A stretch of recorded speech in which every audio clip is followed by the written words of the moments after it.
Hello students, आज हम लोग पढ़ेंगे गुप्त साम्राज्य। ये बुक लूसेंट सामान्य ज्ञान का बुक है और पूरा बुक हम लोग कवर कर रहे हैं। आप भी मेरे साथ बुक कवर कर सकते हैं। तो आइए शुरू करते हैं गुप्त साम्राज्य। इससे पहले 20 चैप्टर्स हो चुके हैं, ठीक है। आज 21वां चैप्टर पढ़ रहे हैं हम लोग। तो बहुत इंपॉर्टेंट टॉपिक है गुप्त साम्राज्य, इससे हमेशा क्वेश्चंस बनते हैं।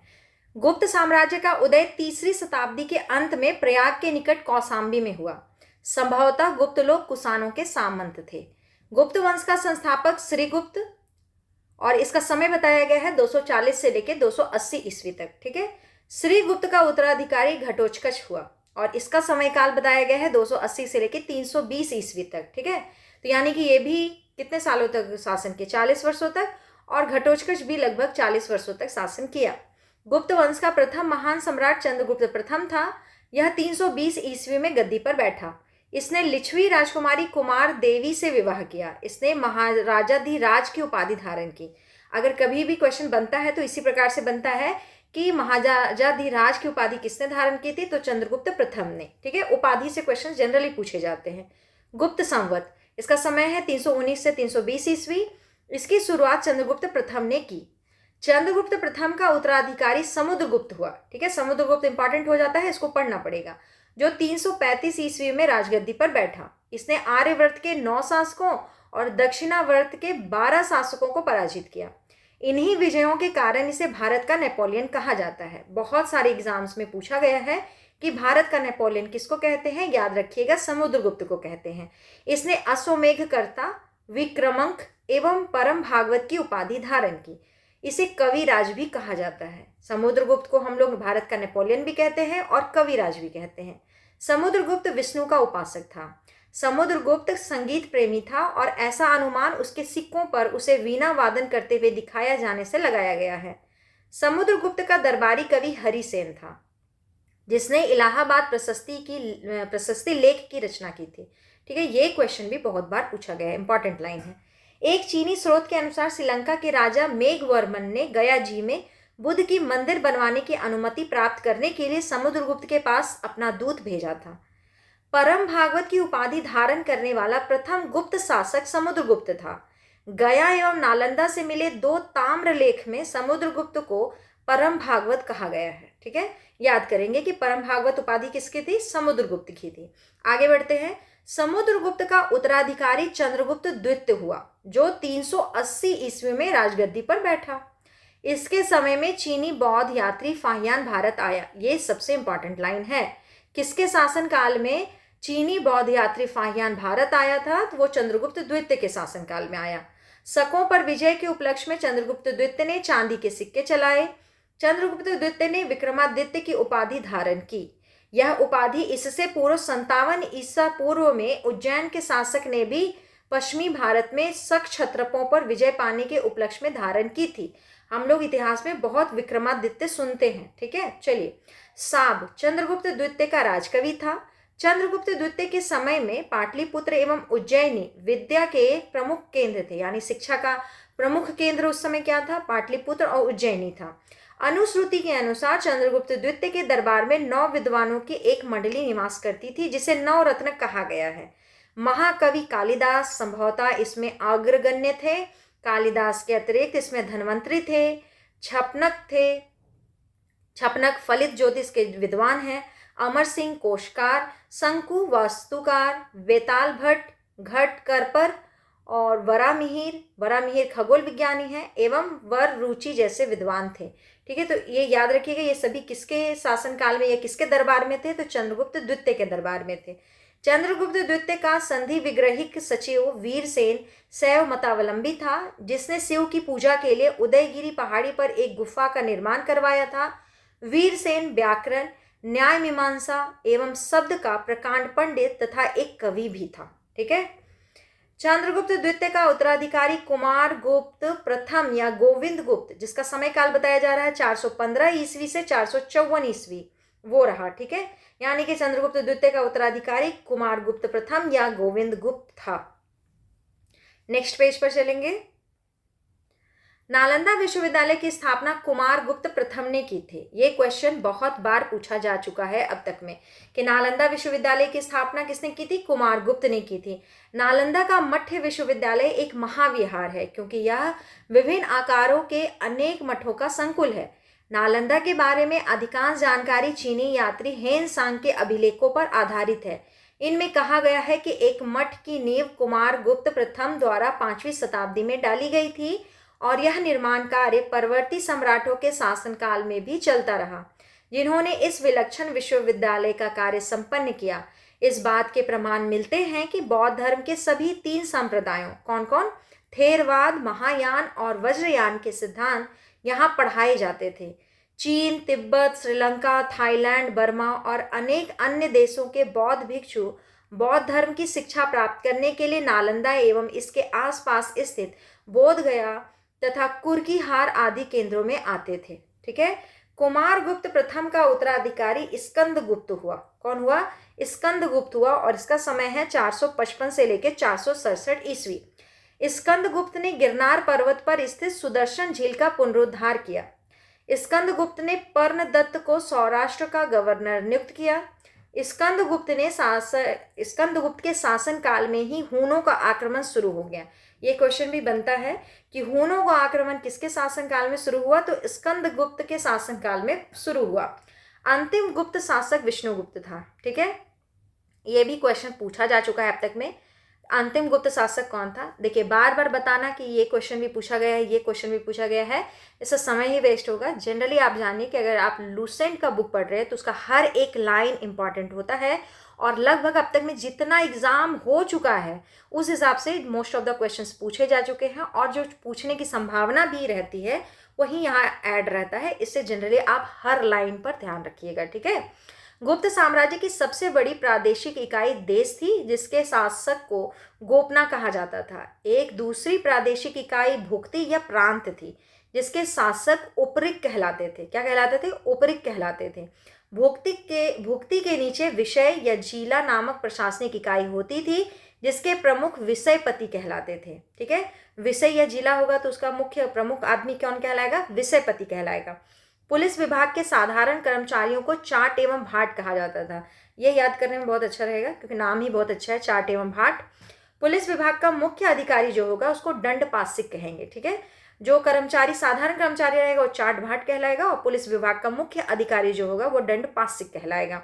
प्रशासन की सबसे छोटी इकाई ग्राम थी, यानी कि गांव थी। ग्राम का प्रशासन ग्राम सभा द्वारा संचालित होता था। ग्राम सभा का मुखिया ग्रामिक कहलाता था एवं अन्य सदस्य महतर कहलाते थे। क्या कहलाते थे? महतर कहलाते थे। ग्राम समूहों की छोटी इकाई को पेट कहा जाता था। गुप्त शासक कुमार गुप्त के दामोदरपुर ताम्रपत्र में भूमि बिक्री संबंधी अधिकारियों के क्रियाकलापों का उल्लेख है। भू राजस्व कुल उत्पादन का 1/4 भाग से 1/6 भाग तक हुआ करता था। गुप्त काल में बलात् श्रम यानी कि बैठ भिखारी या क्या कह सकते हैं, बेगार कहते हैं इसको, बलात् श्रम को बेगार, राज्य के लिए आय का एक स्रोत माना जाता था। इसे जनता द्वारा दिया जाने वाला कर भी माना जाता था। ठीक है। आर्थिक उपयोगिता के आधार पर निम्न प्रकार की भूमि थी। कौन कौन सी? आर्थिक आधार पर, ठीक है, पैसे के आधार पर। क्षेत्र, वास्तु, चारागाह, सिल और आप्रहत। अब किसको क्या कहेंगे और क्यों? जैसे कि क्षेत्र है, कृषि करने योग्य भूमि है उसको क्षेत्र कहेंगे।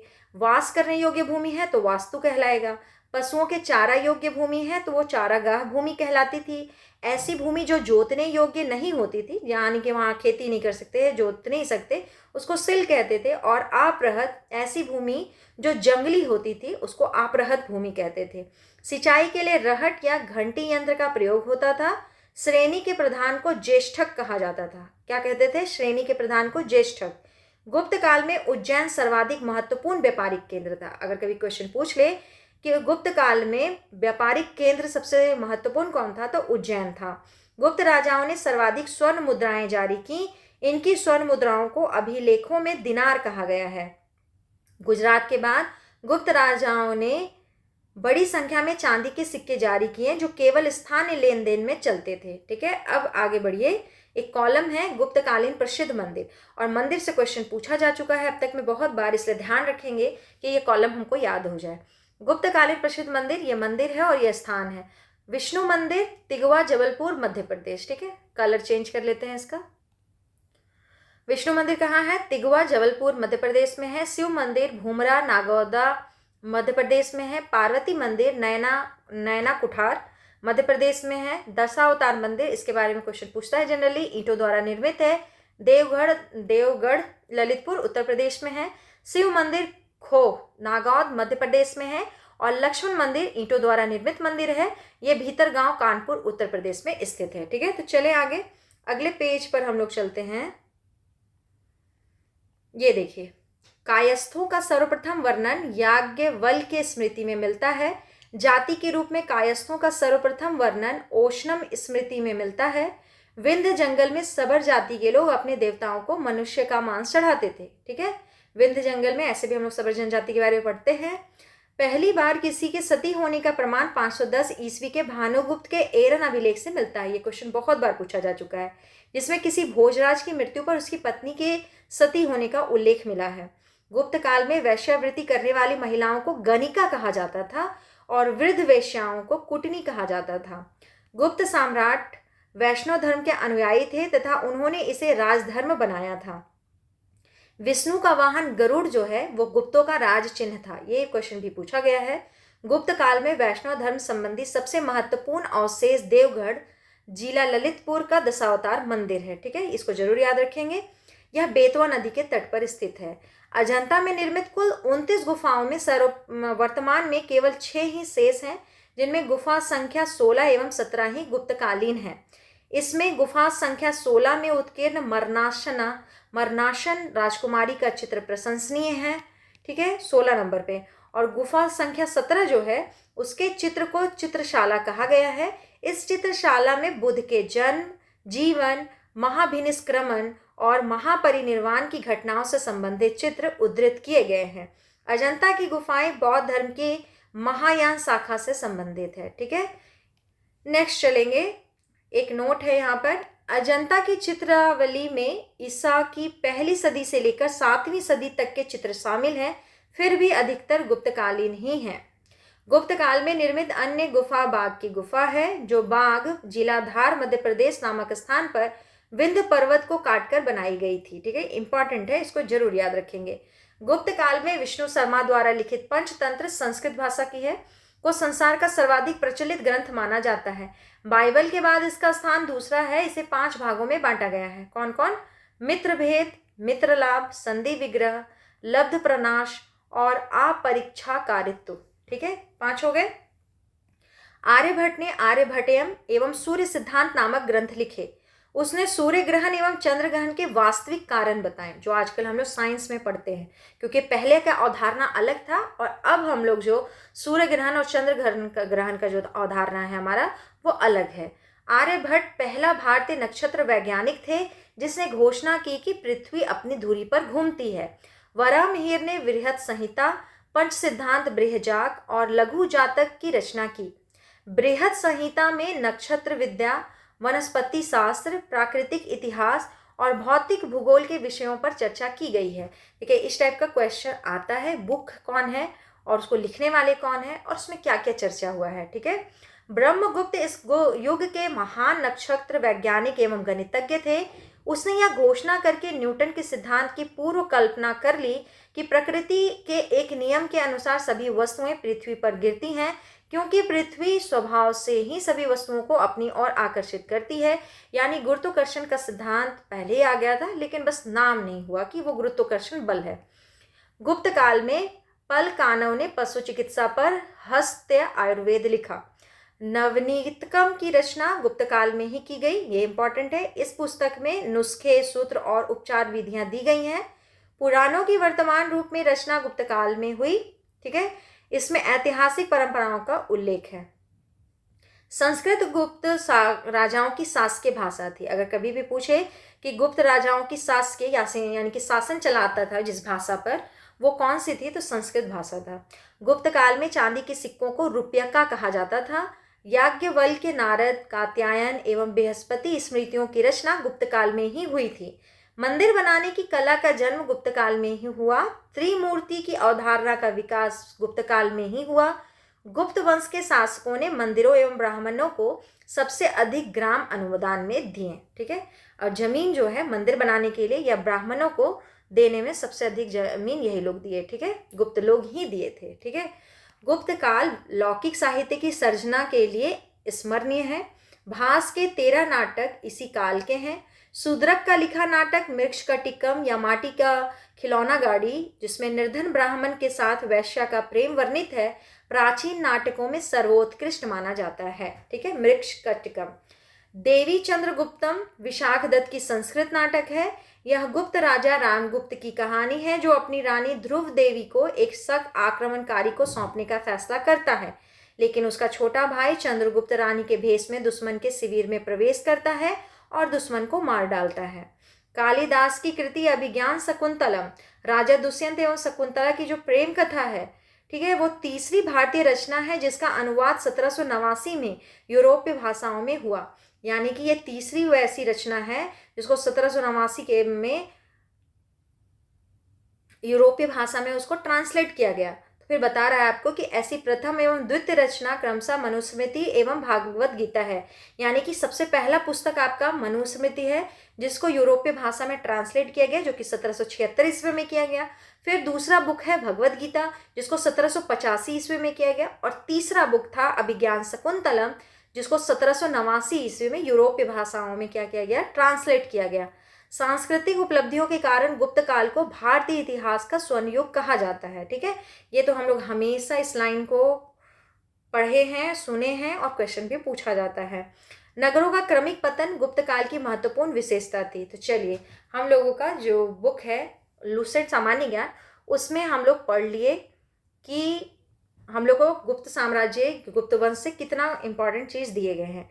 आप किसी भी एग्जाम की तैयारी करते हैं, आपको ये इंपॉर्टेंट हो जाएगा। आप इसको ज़रूर से पढ़िए, 1-2 बार वीडियो देखिए, सुनिए, चीज़ें आपके मन में धीरे धीरे बैठ जाएंगी। ठीक है, कुछ कॉन्शियस माइंड में बैठेगा, कुछ सब कॉन्शियस माइंड में बैठेगा, लेकिन चीज़ें आपके मन में आ जाएंगी। जब आप 4 ऑप्शंस देखेंगे तो आप 4 ऑप्शंस में डेफिनेटली आंसर को टिक लगा लेंगे। ठीक है, इसलिए किसी भी टॉपिक को समय दीजिए, वो आपको ज़रूर से रिजल्ट देगा। अगर आपको वीडियो अच्छा लगता है तो चैनल को सब्सक्राइब भी कर लीजिए, वीडियो को लाइक भी कर लीजिए, और पूरा बुक कवर करेंगे, बीच में नहीं छोड़ेंगे। आप जुड़ते जाइए। Thank you.